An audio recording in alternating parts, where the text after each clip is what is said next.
देख रहे हैं क्यूटी लाइव।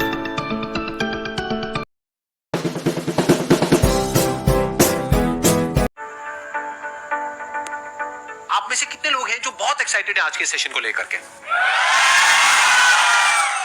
तो अब मैं जैसे ही आपको नाम बताऊंगा उनका, जो हमारे आज के गेस्ट हैं, तो आपका जो एक्साइटमेंट लेवल है वो और बढ़ जाएगा। ये बताने से पहले कि गेस्ट कौन है, मैं आपको थोड़ा सा बताता हूँ YouTube के बारे में। YouTube में क्या है कि पूरे वर्ल्ड की अगर बात करी जाए तो करोड़ों चैनल्स हैं जो अलग अलग जॉनर्स में है, अलग अलग कैटेगरीज में है। उसमें से दो बड़ी कैटेगरीज है, मोटिवेशन और एजुकेशन। पूरे वर्ल्ड में जो वर्ल्ड का नंबर 1 मोटिवेशन चैनल है वो मेरा है, और जो वर्ल्ड का नंबर 1 एजुकेशन चैनल है किसी इंडिपेंडेंट क्रिएटर का, वो उनका है, जो कि हमारे गेस्ट हैं। उनके 17 मिलियन से ज्यादा सब्सक्राइबर्स हैं। Please sir.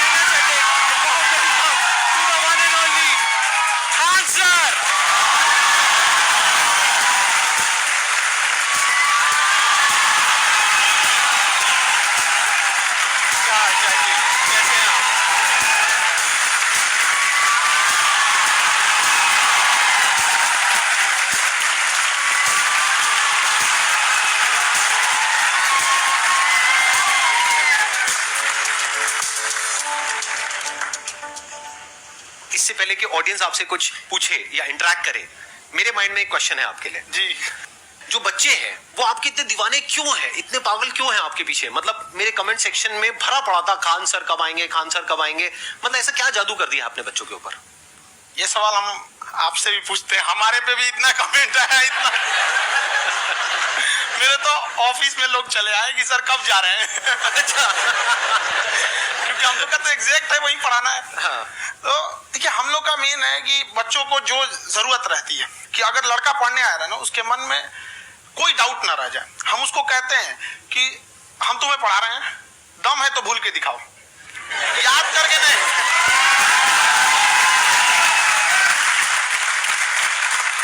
आप जिस प्राइस पॉइंट पे पढ़ा रहे हैं, आई थिंक वो सबसे कम है, वो बहुत ही कम है। सर, ये जो फीस का कल्चर है, हाँ। ये हमारा इंडियन कल्चर नहीं है। हमारा इंडियन कल्चर गुरु दक्षिणा है, उस हिसाब से वो सही है। ऑक्सीजन जैसे जिंदगी के लिए जरूरी है, वैसे एजुकेशन जरूरी है। वो ये नहीं कह सकता कि पैसे की वजह से वो खान सर के यहाँ से लौट गया। क्या बात।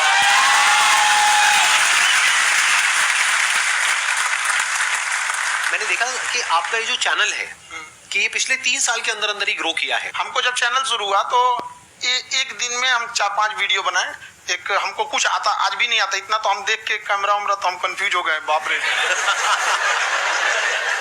तो हम एक ही दिन में वीडियो शूट किया, पढ़ाने वाला टॉपिक था हमको। उसके बाद कभी वीडियो नहीं, 6-7 वीडियो एक ही बार शूट कर लिए। और एक जो थे जिनका कैमरा वगैरह था, मेरे पास कैमरे भी नहीं थे उस टाइम, और कैमरा 35,000 का था, तो 6 महीना इसी में लग गया। 35,000 इसी में फंस जाएगा। तो उनके कैमरे से शूट किए, उन्होंने कोई चार्ज लिया, उसके बाद हम छोड़ ही दिए। लॉकडाउन लगा, तब हम कहें आप कैसे पढ़ाएंगे, वो तो 1 दिन 2 दिन करते करते अचानक लंबा हो गया। तब हमको लगा, याद आया कि ओहो, मेरा एक चैनल भी है वहां पे। तो उस समय उस पर लगभग 30,000 सब्सक्राइबर हो चुके थे। तो जैसे लॉकडाउन लगा तो उस पर पढ़ाना चालू किया, और पता नहीं क्या लोगों को पढ़ाई में इतना इंटरेस्ट आ गया कि आपका स्टाइल ऐसा है थोड़ा सा। आप आई थिंक पढ़ाई के साथ साथ में जो बीच बीच में आप थोड़ा बहुत छोड़ते रहते हैं ना, मतलब जो एंटरटेनमेंट चलता रहता है। ये बात हम देखिए, जब हम गुलाम थे ना, तो अंग्रेजों ने एक चाल चला था कि भारत को हम फिजिकली गुलाम रखेंगे 100-200 साल, मेंटली 1000 साल कर देंगे। उन्होंने पढ़ाई का मॉडल चेंज कर दिया। उन्होंने ऐसा डिजाइन किया कि टीचर की रिस्पॉन्सिबिलिटी है वो पढ़ा के चला जाए। टीचर की रिस्पॉन्सिबिलिटी यहाँ खत्म नहीं हो जाती। पढ़ाना तो कोई भी पढ़ा सकता है, टीचर की इससे बड़ी रिस्पॉन्सिबिलिटी होती है उसे समझाना। वो समझा कि नहीं समझा। अगर लड़का आपके समझाने के बाद डाउट रह गया तो ये आपकी गलती है। लड़का हमसे पूछता है, सर इतनी भीड़ है आपके पास, तो कहे सर डाउट कैसे पूछेंगे? हम कह रहे, तुम्हारा डाउट बचेगा तब ना पूछेगा तुम डाउट यहाँ पे।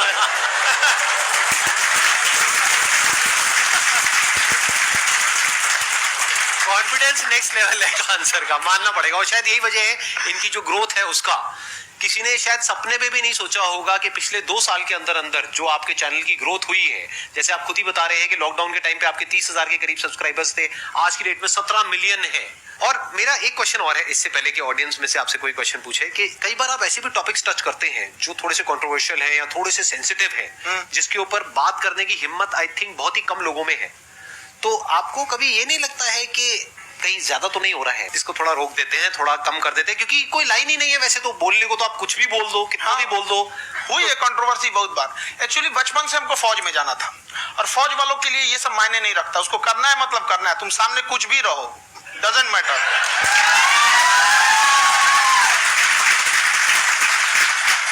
और मैंने YouTube पे देखा कुछ वीडियोस में कि आपका जो इंस्टीट्यूट है वहां पर आज से कुछ साल पहले कुछ बम गिरे थे। हाँ, कुछ गिरे थे, कुछ तो बहुत सॉलिड जगह गिरा था, फटा नहीं वो। मतलब आपके आसपास? हाँ, बम को भी पता है कि टीचर की इज्जत किया जाता है।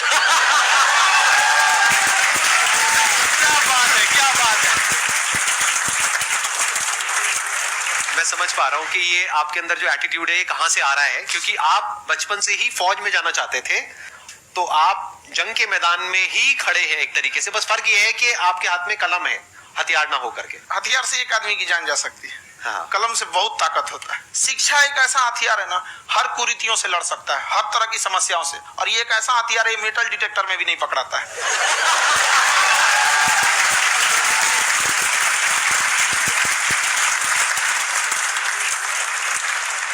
मेरा क्वेश्चन ये है कि अभी प्राइवेट ऑर्गेनाइजेशंस में पीटने का, पनिशमेंट का ये सिस्टम जो है खत्म हो गया है।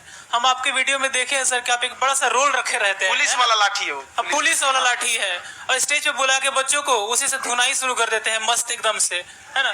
तो सर मतलब कि बच्चे मतलब कि डरते नहीं है आपसे, और इस तरीके से कैसे कनेक्टेड हैं आपसे, है ना। और एक और क्वेश्चन सर, यूपीएससी का जो आप अपना बैच स्टार्ट करने वाले हैं, ठीक है, उसके बारे में बताइए सर, क्योंकि मुझे मतलब कुछ इशू करना है सर, ठीक है। और संदीप सर को देख लिए, मेरा तो वैसे ही हो जाना है।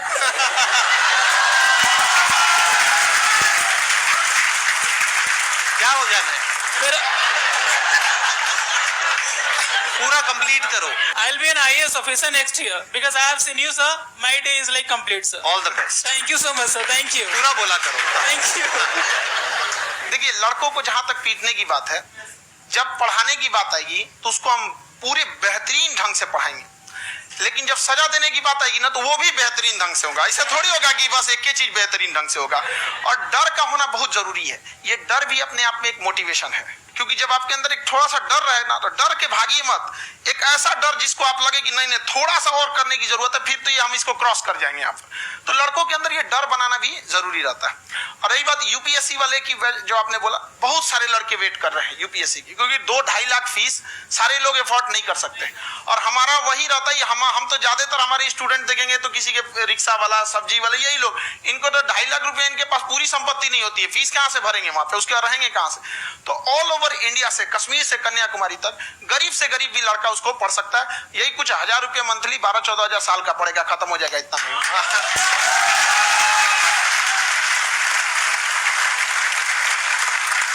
ये जो डंडे वाली बात इन्होंने कही, ये सच है? मतलब आप सच में एक डंडा रखते हो? पुलिस का ही है वो।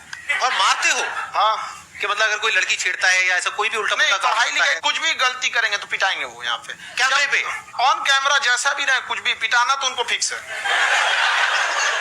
एक तो कोई मतलब विधायक जी थे, उनके लड़का को पीट दिए, तो चला दल बल लेके अपना वहां पे। उसने घर पे नहीं बताया था कि सर ने पीटा है, बस बोल दिया कोचिंग में पीटा है।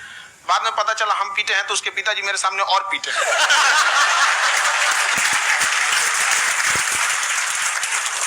सर, आपका सबसे बड़ा डर क्या है, आप दोनों का? फौजी को डरे नहीं लगता है, बाकी अफसर से पूछिए।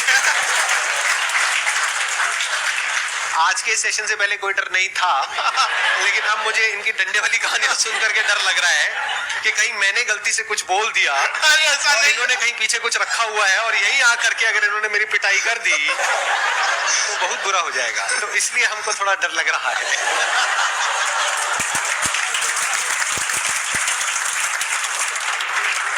आपकी डेली कितने घंटे क्लासेस होती हैं?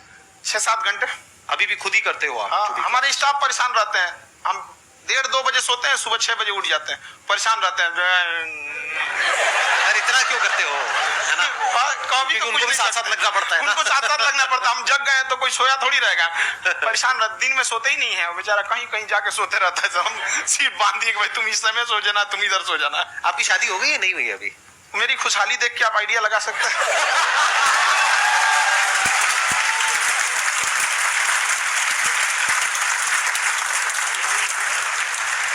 First of all I would like to say sir thank you so much to you and to your team कि आपने मुझे यहाँ आने का मौका दिया।